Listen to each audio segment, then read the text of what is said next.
कि जिस तरह से पहले जमशेदपुर में केस मिला, अब रांची में भी केस मिला है, इसके अलावा और भी बातें आ रही हैं, क्या लगता है जांच किट सरकार के पास है? 2 केस, और इसको किस रूप में राज्य में आप देख रहे हैं? देखिए, नया वेरिएंट का जो कोविड का आगमन हमारे प्रदेश में हुआ है और उसके बाद जमशेदपुर में जो घटना हुआ कोविड के लेकर के जो मौत हो गई पेशेंट की, तो ये अलार्मिंग सिचुएशन है। और कल विधानसभा के अंदर स्वास्थ्य विभाग का परिचर्चा भी है। हम लोग सरकार से ये जानना चाहेंगे कि क्या जो नया वेरिएंट आया है उसके जांच का कोई प्रावधान हमारे यहाँ झारखंड में है कि नहीं है। जहाँ तक अनऑफिशियली हम लोगों ने जानकारी हासिल की है, अभी तक इस तरह के जांच का कोई प्रावधान हमारे यहाँ लैब नहीं है। रिम्स के डायरेक्टर ने भी ये बात बताने का काम किया है। काफ़ी दुखद स्थिति है कि स्वास्थ्य मंत्री का स्वास्थ्य में सुधार हो रहा है और झारखंड के स्वास्थ्य व्यवस्था चौपट हो रहा है। तो झारखंड के स्वास्थ्य मंत्री समर्थन भी उन लोगों के साथ है, इसलिए कि पिछले सदन में चुन करके आने के बाद सरकार लगातार युवाओं को छलने का काम कर रही है। 5 लाख नौकरी देंगे, नौकरी नहीं देंगे तो बेरोजगारी भत्ता देंगे, नौकरी के लिए हम नियोजन बनाएंगे, 3 नियोजन नीति ये लाए, लेकिन सारा नियोजन नीति इनका फेल हो गया। अब तक 3 साल में मात्र 357 लोगों को इन्होंने नौकरी दिया है। ये दुर्भाग्यपूर्ण स्थिति के लिए जिम्मेवार अगर कोई है तो हेमंत सोरेन जी हैं, और युवाओं के दृष्टि से देखें तो उनको ये गद्दी छोड़ देने में ही भलाई है। और अपने विधायकों को अगर वो गद्दी नहीं छोड़ते हैं तो मेरा एक सलाह है, मशविरा है कि अपने मंत्री और विधायकों को वो प्रतिदिन 10 किलोमीटर दौड़ने का सलाह दें, इसलिए कि जब ये चुनाव में जाएंगे तो युवा उनको दौड़ाएंगे।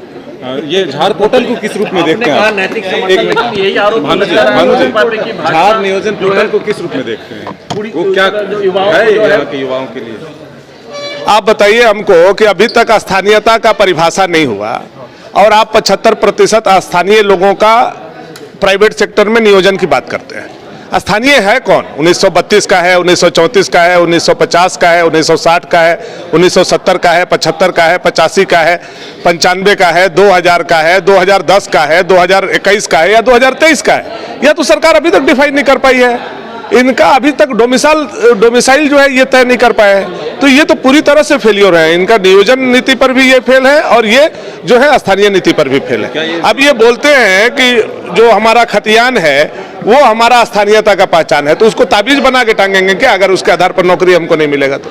जो झारखंड के मूलवासी है, जो यहाँ के आदिवासी है, उस युवा को अगर झारखंड में नौकरी नहीं मिलेगा तो 3rd ग्रेड 4th ग्रेड में हम छत्तीसगढ़ जाएंगे क्या?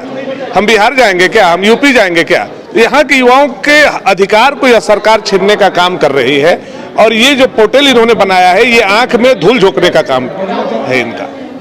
ये नैतिक समर्थन जो आप बोल रहे हैं युवाओं के कल के आंदोलन को, तो यही तो आरोप लगा रहा है सत्ता पक्ष की, भाजपा। अच्छा ये बताइए, आप पत्रकार हैं, सही आंदोलन कर रहे हैं, हम एक पॉलिटिकल पार्टी हैं, तो हम आपको कैसे छोड़ देंगे? हम आपकी पीठ पर खड़े रहेंगे कि नहीं रहेंगे? विपक्ष के नाते भी हमारी जिम्मेवारी बनती है ना।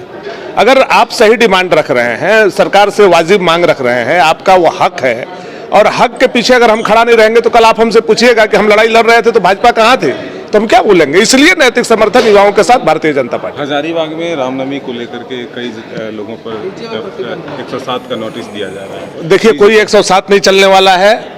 अब इनको 307 भी लगाना होगा तो लगा दें, 302 लगाना होगा तो लगा दें। वहाँ डीजे भी बजेगा, वहाँ भगवान राम का जुलूस भी निकलेगा और दुनिया की कोई ताकत नहीं रोक सकती।